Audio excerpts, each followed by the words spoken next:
The second season of X-Men 97 has dropped. Oh boy, because I can't keep calm because they finally brought in the X-Force. See, we all love X-Men and the team basks in the glory of their achievements.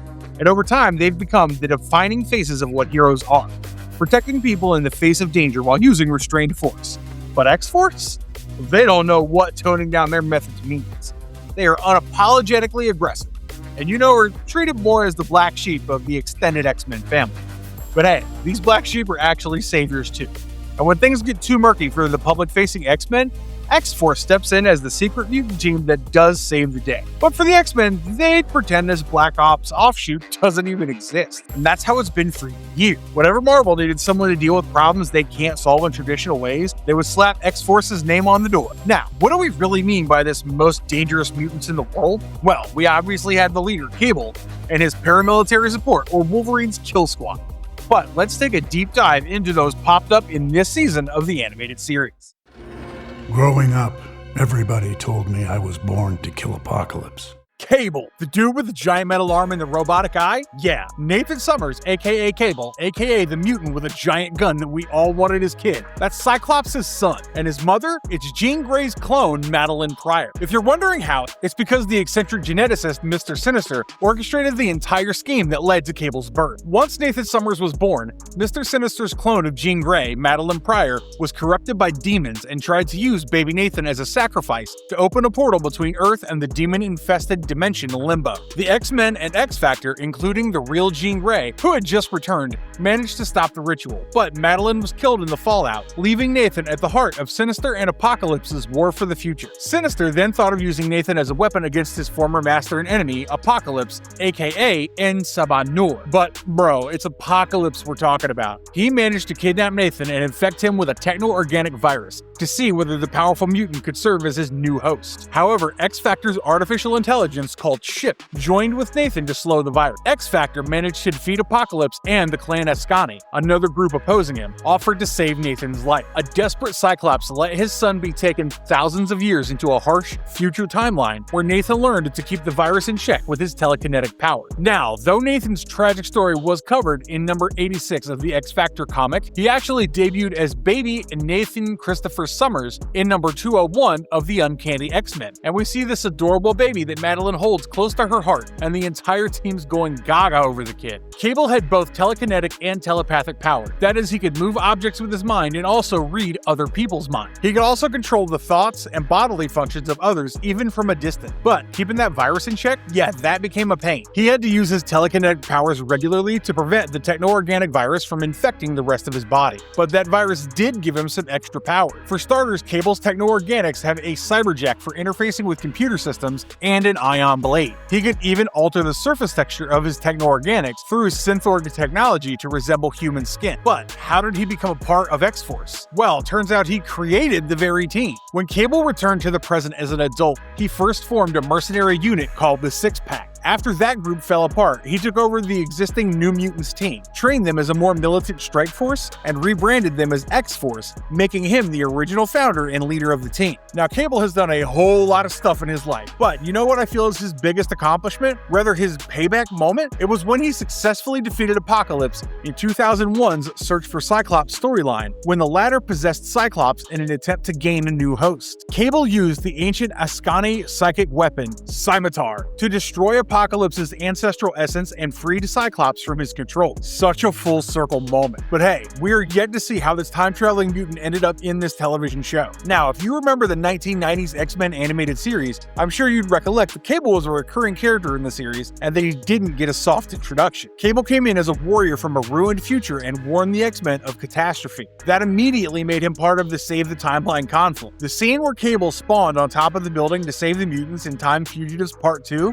Yeah, it's unforgettable. Now, if you thought Cable's story ended with the original animated series, let me stop you right there. X-Men 97 is actually a revival of that iconic show, and understandably it brought back our time-traveling badass into the action, as he joined forces with the X-Men to stop Bastion from wiping out mutant kind. And now Season 2 is finally bringing X-Force into the spotlight as he continues to fight Apocalypse.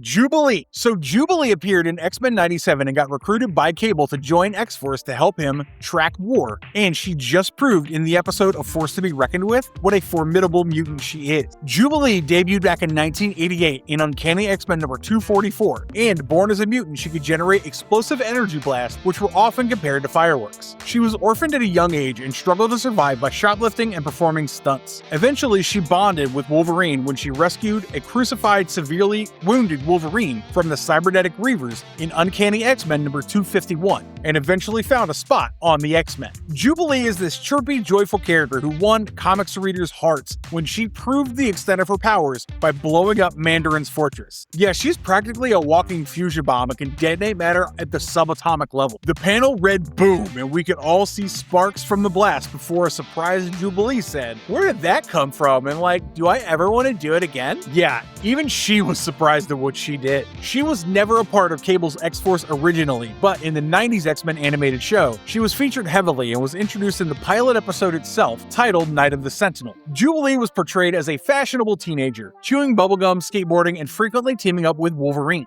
In the second episode of the current season, Jubilee probably had the coolest moment. When X-Force crossed paths with the government-backed X-Factor, they captured Jubilee and locked her inside one of their detention facilities. Thankfully, Polaris, who had once fought alongside Jubilee as a member of the X-Men, had a change of heart. So she turned against her own team and used her magnetic powers to help Jubilee escape. But instead of quietly sneaking out, Jubilee, being the mischievous, chaos-loving person she is, deliberately set off the facility's alarm, practically inviting enemy armed guard to come after her. And then she lasted. She slipped on her headphones, hit play on her Walkman, and charged into battle as Volcano Girls by Veruca Salt played in the background. Using her fireworks powers, she zipped around the room and launched herself through the air and put extra force behind every punch. Then, when one of the guards slammed her against the wall, Jubilee unleashed a colorful blast from her feet, turning herself into a human rocket and sending her attacker flying. Man, my eyes were glued to the TV. Literally glued. It was a flashy, over-the-top action sequence, but as Jubilee's entry in Cable's X-Force, this felt like a celebration. Sweet dreams.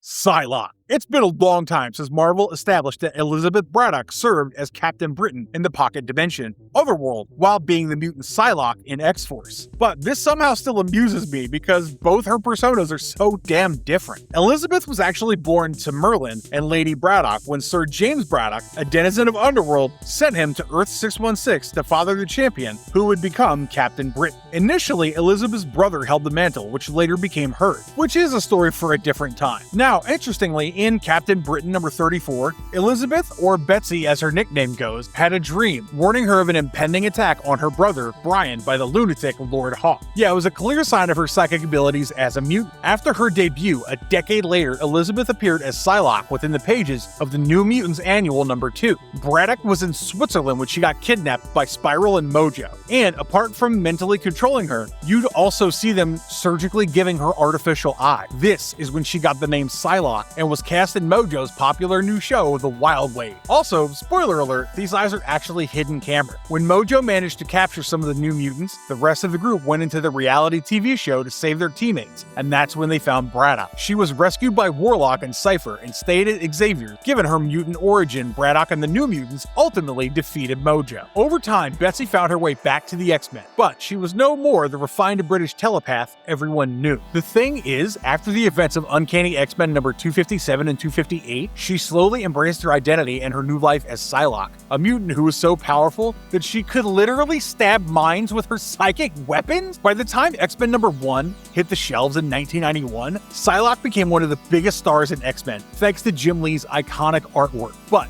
we're talking about comic logic. So, of course, she died, came back to life, joined the Exiles, spent some time with Excalibur, and kind of bounced around the Marvel Universe for a few years. Everything changed when Wolverine handpicked Psylocke for his secret Black Ops X-Force, Uncanny X-Force, where she served as a core member in a covert kill squad. Later on, when Cable assembles his own X-Force lineups to stop future disasters before they happen, Psylocke brings that same Black Ops experience to his team as one of its heaviest hitters. In this season of X-Men 97, we saw her doing what she does best, using her skills she saw through War's mind and learned about Apocalypse's schemes. However, she exclaimed that a wall of diamonds was blocking her telepathic powers, but in those glowy butterflies had all my attention. Oh, and obviously, where there's diamonds and telepathy, we have to have Emma Frost. However, let me tell you about my favorite Psylocke feat. It was during the climax of the Dark Angel saga in Uncanny X-Force number 18. We saw Warren Worthington fully transform into the new Apocalypse after obtaining the Celestial Life Seed, and now the entire world was on the brink of becoming like Apocalypse's vision. However, there was one person who could stop him, and sadly, it had to be the woman he loved, Psylocke. She made the heartbreaking choice and used the Life Seed to stab Archangel before he could destroy the world. But there's the part that still makes me sad. As Warren's true personality resurfaced in his final moments, Betsy entered his mind and gifted him an entire lifetime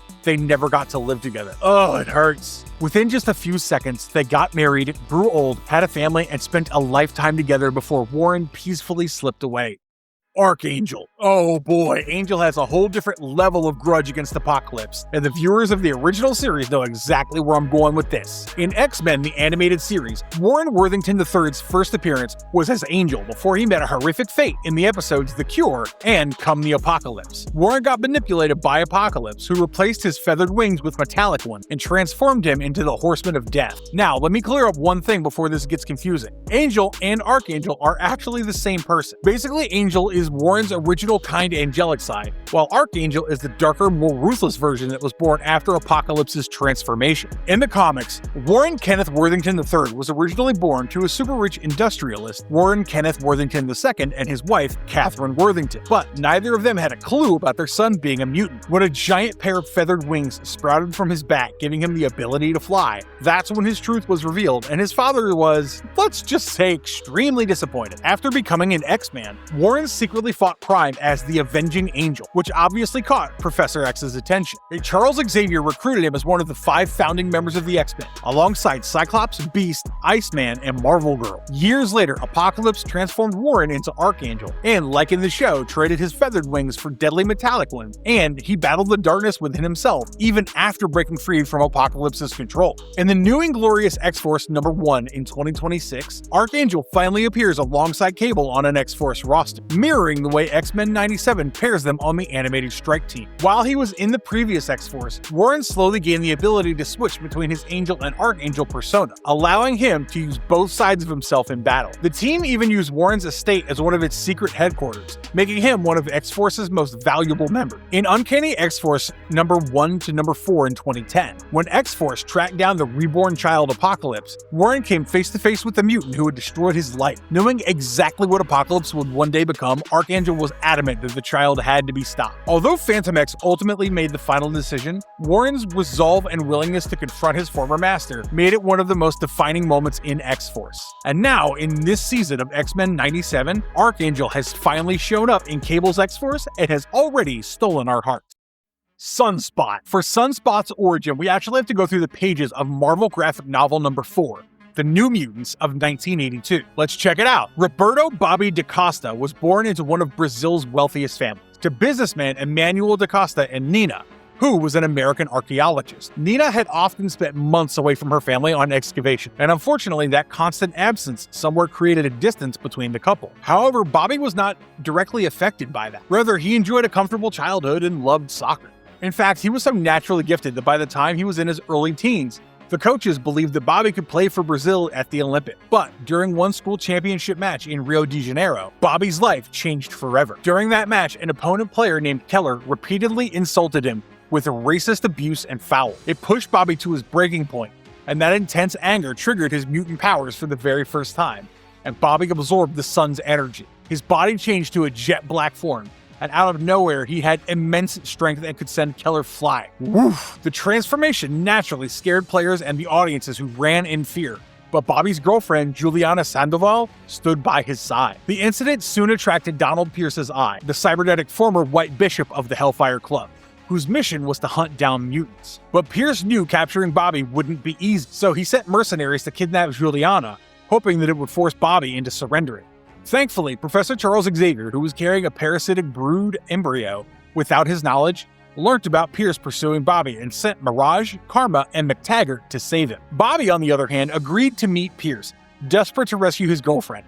But Pierce ideally never intended to keep his promise. His men attacked Bobby and forced him into a fight where he had exhausted his solar energy quickly and was left helpless.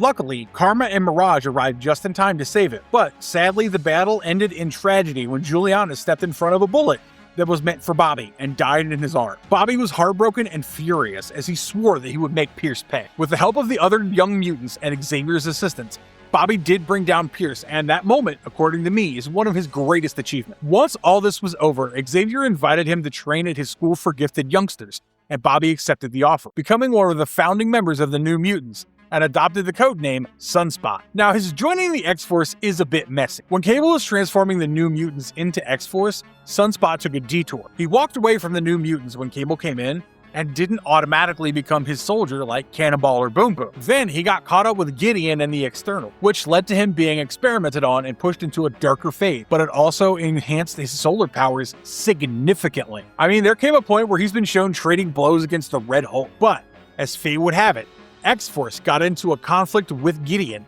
and rescued Roberto. Having been freed by his old teammate, he gets into Cable's X-Force. Now, though Sunspot did not appear in the 1992 series, he's playing a major role in X-Men 97 and is in the middle of a blooming romance with Jubilee. Alright guys, that's all for today. X-Force's introduction has been done beautifully, and I have a feeling they're going to steal the show for all the right reasons. Also, Jubilee, you go girl! Nonetheless, X-Factor 2 has some great names in their roster, and we're actually doing a video on them as well.